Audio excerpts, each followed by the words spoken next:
Martins. Yes, people, we're back for part two with Harry Kane costing £90 in the market. Yeah, so Steve, I want to ask you about the ambition you were talking about. And Mike believes Harry Kane should go to Man United.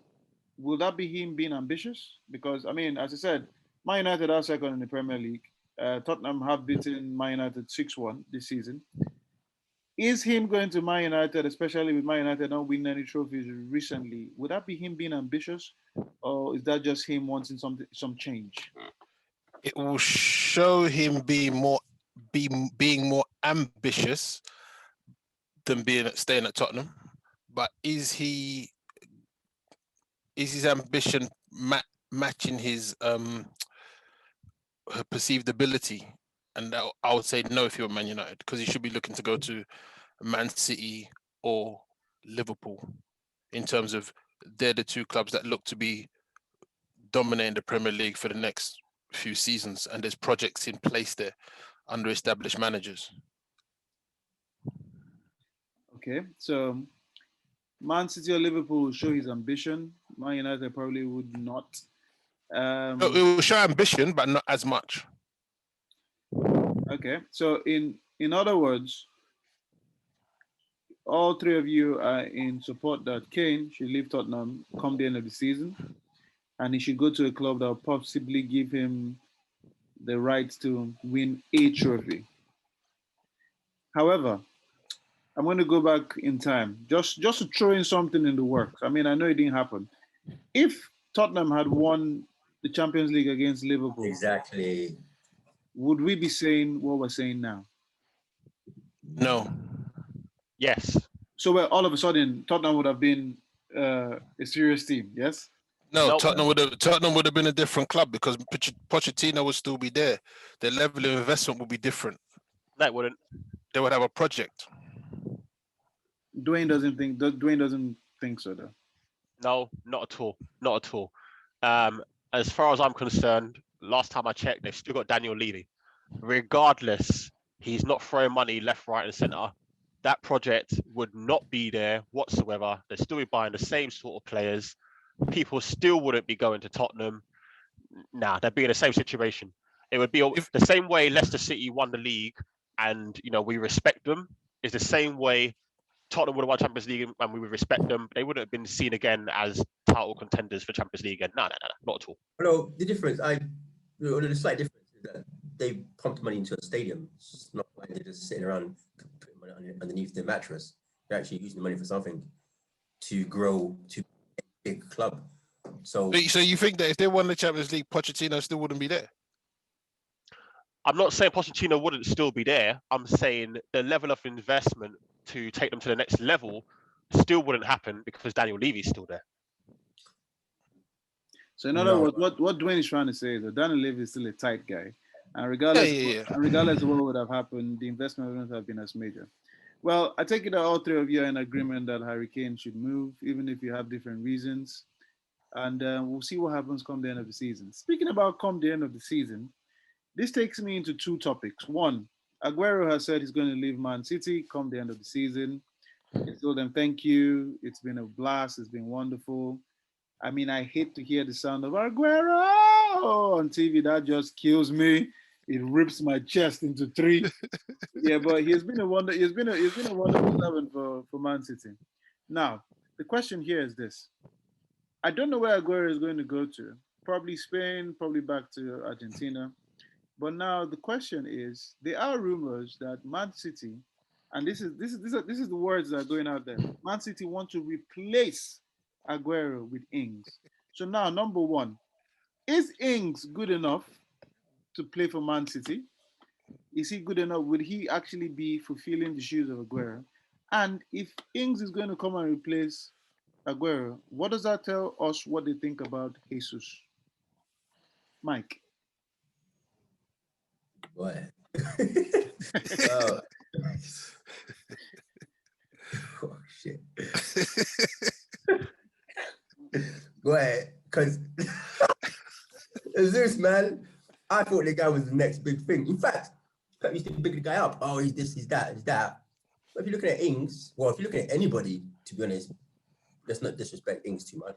But if you're looking at anybody, if you're overlooking someone who's been there for the last 4 seasons, and looking to get somebody else who's supposed to be the next Aguero or the next big guy, and that already says the story. The fact that it's Ings.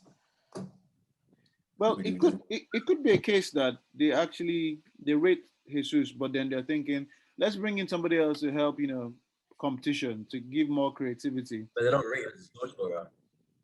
Well, actually, you're assuming that we're all assuming that Ings is going to come in and replace Aguero and start. But it might be that basically Ings is actually replacing Jesus, and then Jesus is going to start. Yeah, but then, however, there's no smoke without fire, though. What it did say is that they are looking to Ings to bring in Ings. Okay, let's. I like what you said. Let's put it that it's possible that we don't know who's going to be number one. We don't know who's not going to be number two. It's an interview with Jesus actually saying that Aguero is the best player in Man City. He was learning from him. Blah blah blah blah. But looking at what Ings does for Southampton, I think Ings is a classy player.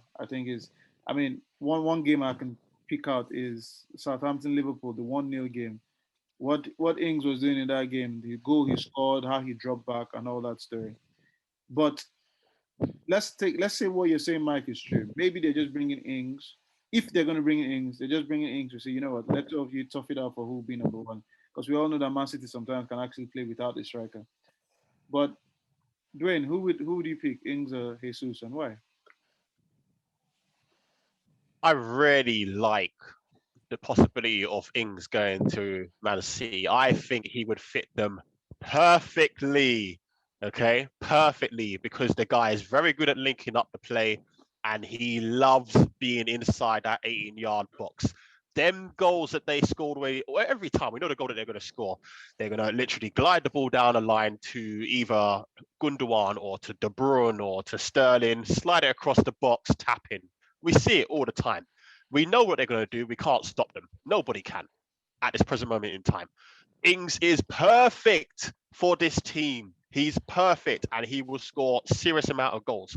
Now, who would be my number one out of Jesus and Ings? I don't think you need a number one. I don't think you need one. Pepe's gonna continue doing his roulette game.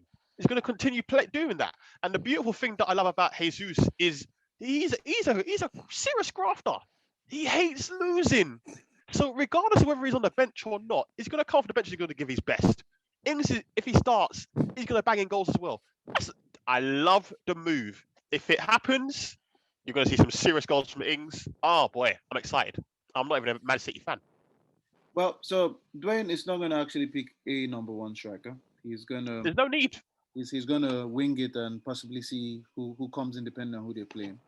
Well, who would you go for, Steve, and why? I think I'll go with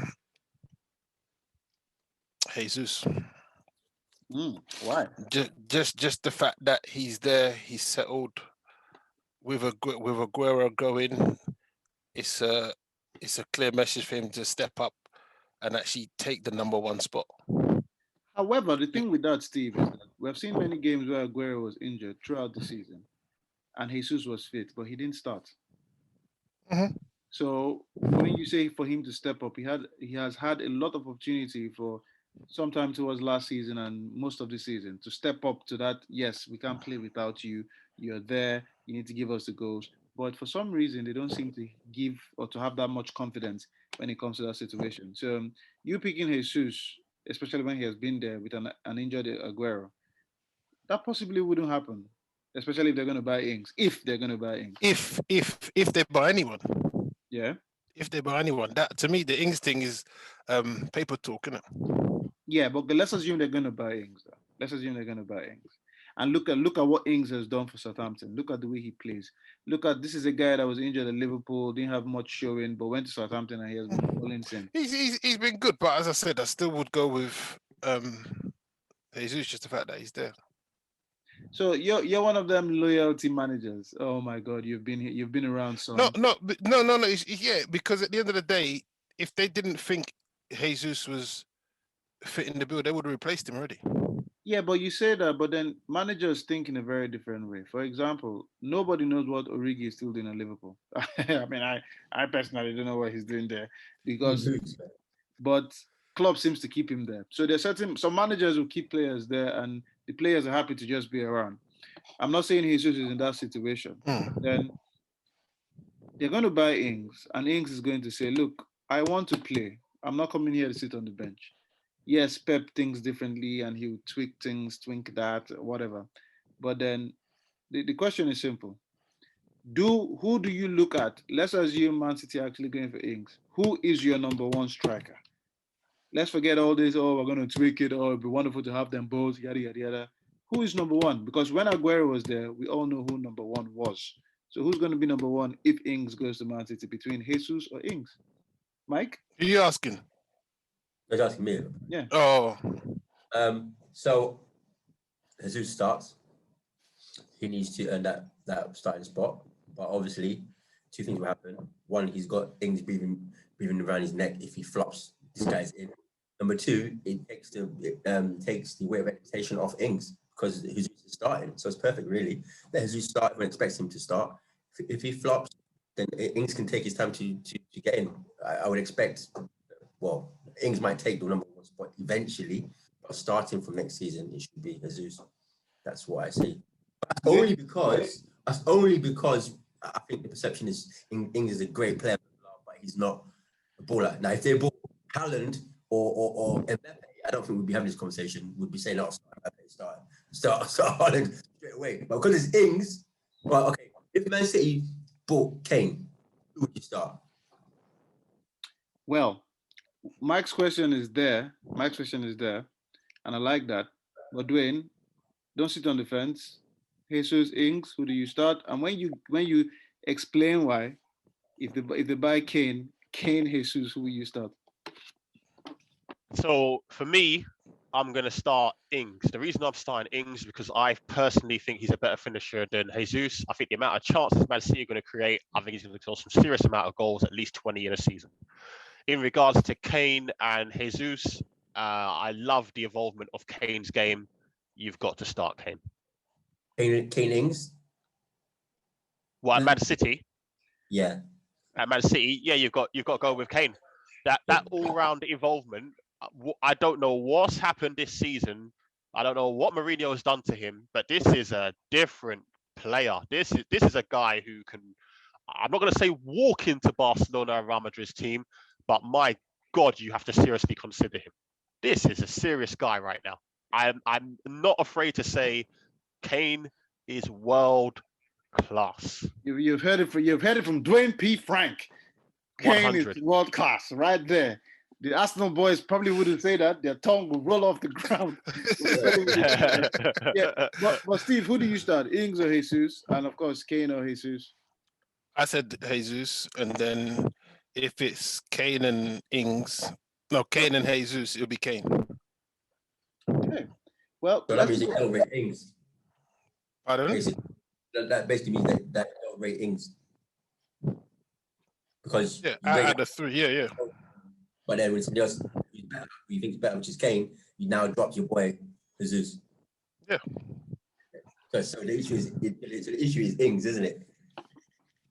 The issue isn't that Jesus is that great. It's just that it's better than. When it comes to anything that has nothing to do with goalkeeping, man, Steve is brutal. Steve is brutal. He doesn't even. There's no thought process. He just goes, you out. There's no. Oh, maybe. He's just like, no, man. You're not in my team. You're totally out. Man is brutal when it comes to anything that's not goalkeeping. Well, which brings us to the last topic, and this is this is something I've been thinking about personally. So, this is what I think. I think over the years, Mourinho has failed to evolve. Personally, I think I've always questioned what would happen if he didn't have a big team. So when he came to Man United, and he made a statement saying finishing second with Man United was a very big achievement. And looking at it as at the time that he said it, he was probably right. But then looking at his style of play, or what he tries to bring out from players, I personally think with what he has showed in Tottenham, I don't think he actually evolves, or he has evolved rapidly from back in the days. I think a lot of people have caught up to his style of play, and he really doesn't know how to tweak certain things.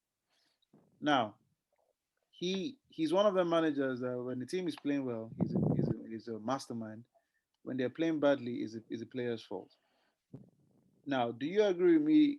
Do you think he has, if it goes wrong for Tottenham, if he gets sacked, what will be his next step? Or is he done? Or do you think he can actually get another, if he can actually, because of his reputation, he'll get other teams and he'll still be a top manager in the game? Steve? I think if he gets done at Tottenham, he just go manage Portugal. At his age? He's not. Yeah, I don't know. I don't know what other Premiership job he would do. A top European job, would one of the other clubs take him? There's talk about him going back to Real Madrid. I don't know if that's a good move for them. If Mourinho hasn't got significant funds, then he struggles. So you do agree that he hasn't evolved, and you think, other than Portugal, you don't think, personally, you don't think that there'll be big teams that will give him a chance? Yeah. What do you think, Mike? I think he's always going to be the top manager. He's always going to be able to get a job. So he might go to Italy. He might go back to Spain. Damn it, he might even go back to Portugal and do Porto or whatever. To be honest, he could go wherever as long as there's a vacancy. I think that he hasn't necessarily evolved, but also, even if he has evolved slightly, football's evolved way quicker. So in essence, he's still behind the curve. Not the same as when he was here spending 24 million on Wright Phillips and all that sort of stuff and taking liberties. He even if he has the money, it's not even as that easy still to win it like he was. Having said that, though, he always says that he's a specialist in winning. So if he wins a cup, he'll say, well, Tottenham never won a cup before. I've won a cup with Tottenham now, so I'll prove that I am the one. So I think he'll get done for at Chelsea, at Spurs at one time. They will do eventually, but he will be able to manage somewhere else, somewhere big. Inter, maybe they love him.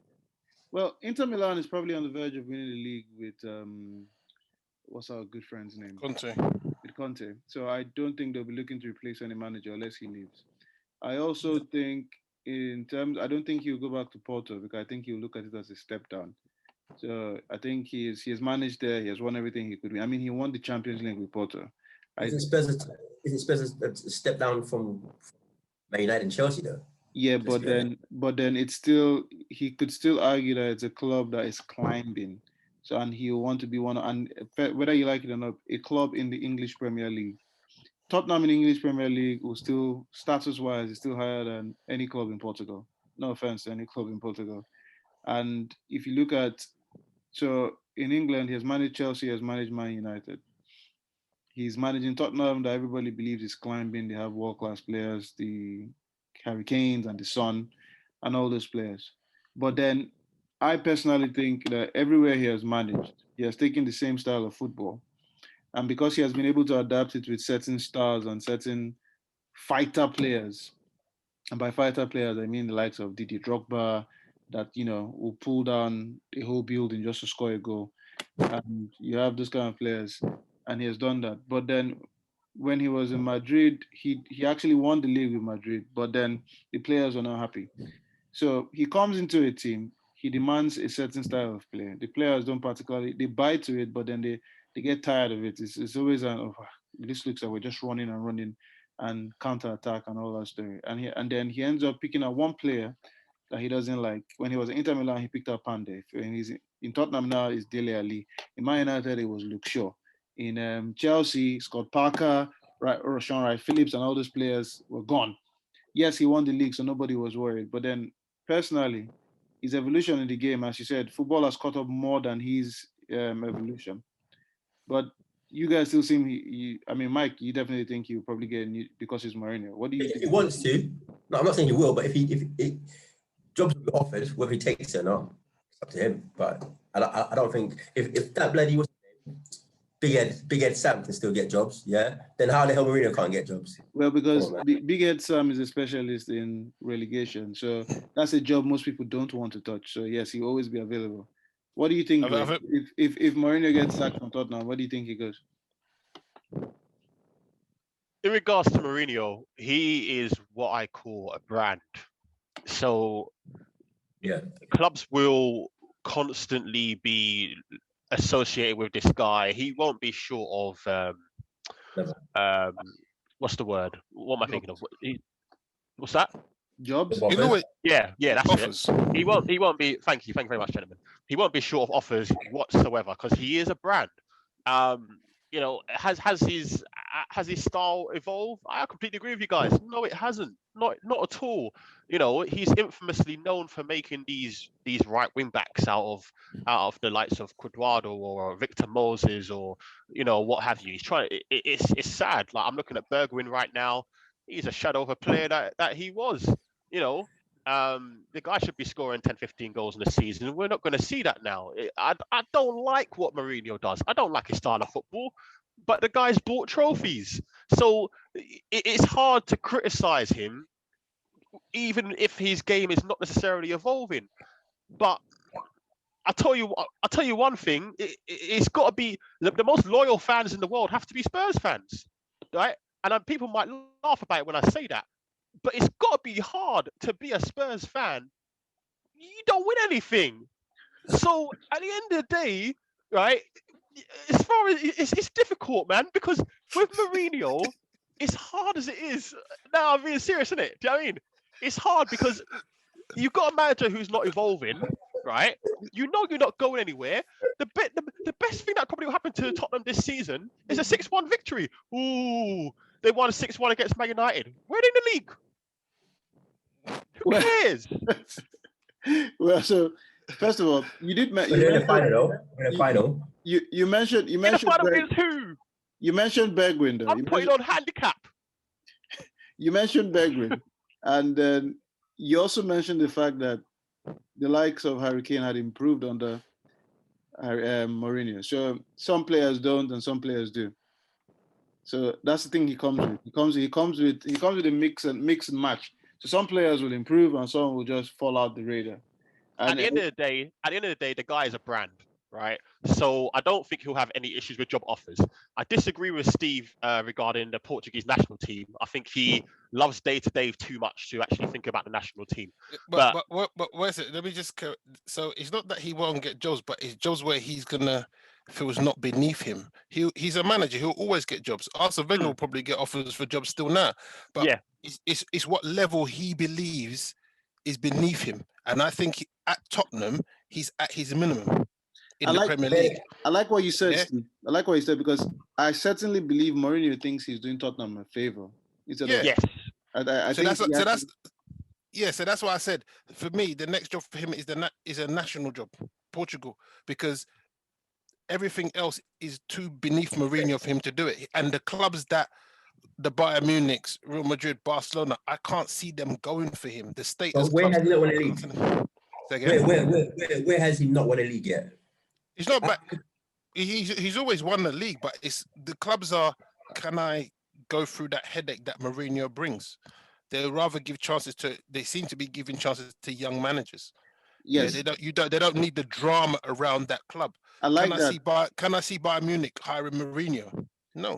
I like what you just said though. But then when at the end of the day, what matters to the fans is a trophy. Will the fans take the drama and take a trophy? Because 100% they will. Everywhere he has gone to, he has actually won a trophy. So if he wins a trophy against Man City, he won't allow this talk. If he wins against City, do you think the Tottenham fans will be ready to take the drama for at least one more season? They'll be split. They'll be seriously split. You know, because like I said, to be a Spurs fan, I'm telling you, you've got to be seriously loyal, right? You talk to a Spurs fan, and they will tell you about serious history of their club. Can they tell you? They'll tell you about the Fairs Cup and all that stuff about this winning the cup in the year 171 and 61, blah blah blah. Who gives two toss? No one cares, right? Oh shit, it's 2021. Yeah, Well, you know what wait, I know it's not going to happen. Steve, I'll tell you this for free, yeah? I'll tell you this for free. If Tottenham win this cup, and when you come back to our team, I will pay for your subs every damn game for the rest of the season. How about that? Well, ladies and gentlemen, those are listening. The four of us play for a team called New Stationers in the Hackney 80 side. So check us out. Of course, as you know, in this team, I'm the star player. You know, the best player. Yeah, see how everyone's laughing. That's why no one can take you seriously. The best player, and man, I mean, the team wouldn't survive without Bond like Jay. I mean, I'm just saying. But the truth of the matter is, Dwayne, you've been attacking Tottenham fans or Tottenham club. However, all of us sitting here, in terms of trophies and loyalty, when was the last time Villa won a cup? 96. Continue. 96. What cup did they win in 96? League Cup. 3-1 against Man United. Talk. Oh no! In 96. What cup? You sure? Dwight York, Tabasco sauce, Savan Milosevic. Let's make it happen. 3-1. League Cup. What we talking about? All right. But you see, only you remember as a Villa fan, though. Of course, because I'm a Villa fan. I'm supposed to remember these things. So why you? When was the last time Tottenham won a cup? When was the last time Tottenham won a cup? There was one in the year. I don't know. In the 2000s, they won in the 2000s. What's your point? The point is being loyal to any team. You have to be loyal regardless of whether they win a cup or not. No, but Tottenham were expected to win cups. Villa were not expected to win cups all this time. There's a difference. Sorry, why is Mike? See, ladies and gentlemen, on this note, we'll have to end the show. Murderation. That was murder.